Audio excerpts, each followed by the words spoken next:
I'm Burl Ives.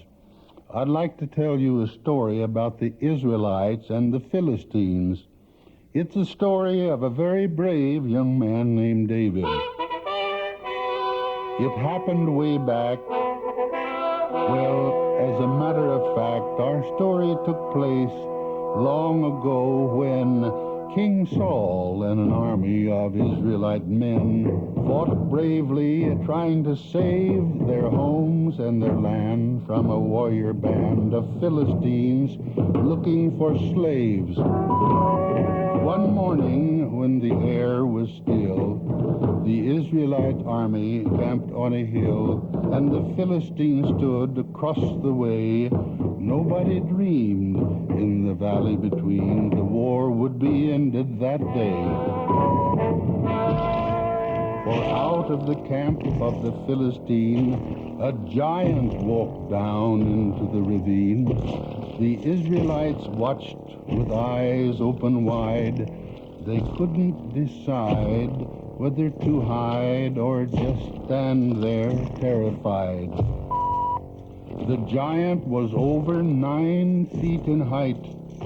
His shadow alone was enough to frighten the men on the opposite hill. He roared as he came, "Goliath's my name," and his voice caused their hearts to grow chill. For 40 mornings and evenings, Goliath came out into the valley of Elah and shouted to the Israelite men. He bellowed and raved, "Send someone brave, and I'll bring an end to this war." The giant thundered out his plan. "Send your biggest, strongest man. Send me down one Israelite, and whoever's alive after the fight will take over all of the land." King Saul was very worried. In a town far away, a young man named David tended his family's chores. It was his job to keep watch on the sheep while his older brothers fought in the war. David had faith in the Lord above, and God in return had a great deal of love for David. One day David's father said, "You'd better take some cheese and take some bread and see if your brothers need aid." So David went to the battleground.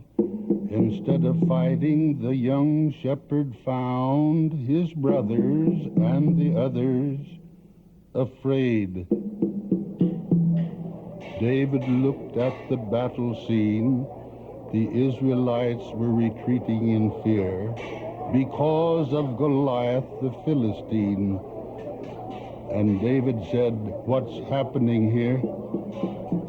Do you believe that bellowing giant is right?"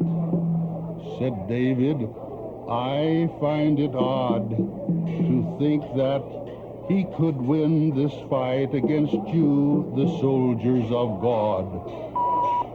The soldiers told David that King Saul would pay any man who would do his bidding. David replied, "Why, I'll fight him today."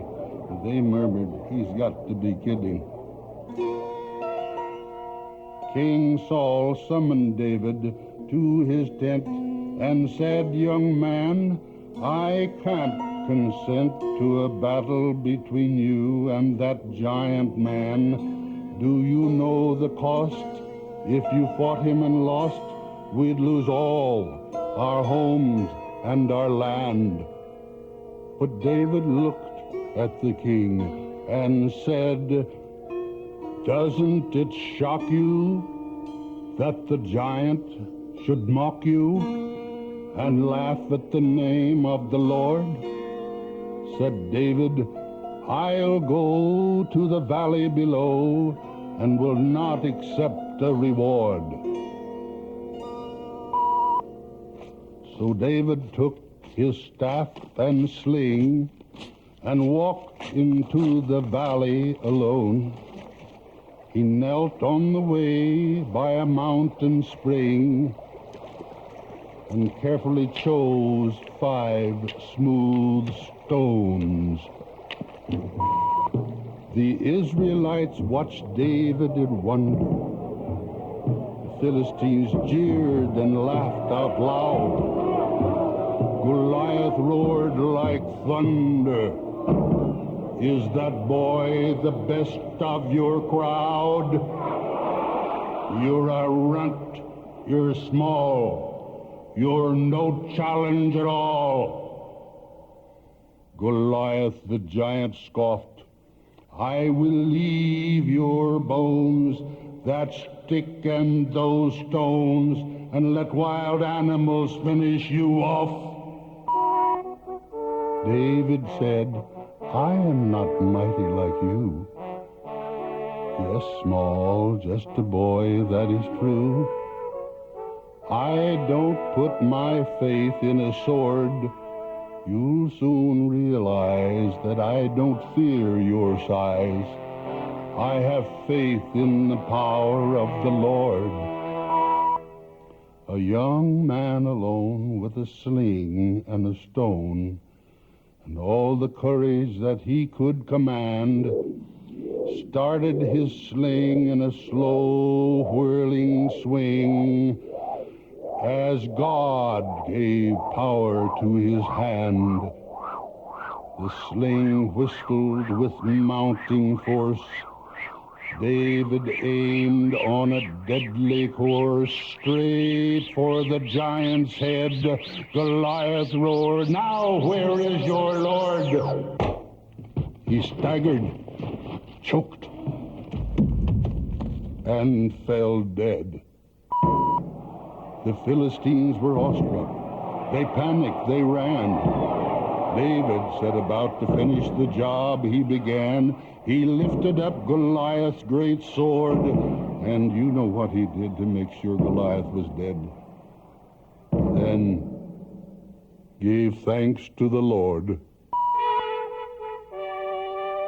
With the Philistine army destroyed, the Israelites rose up overjoyed, for David had saved his nation. The triumph was glorious, Israel victorious.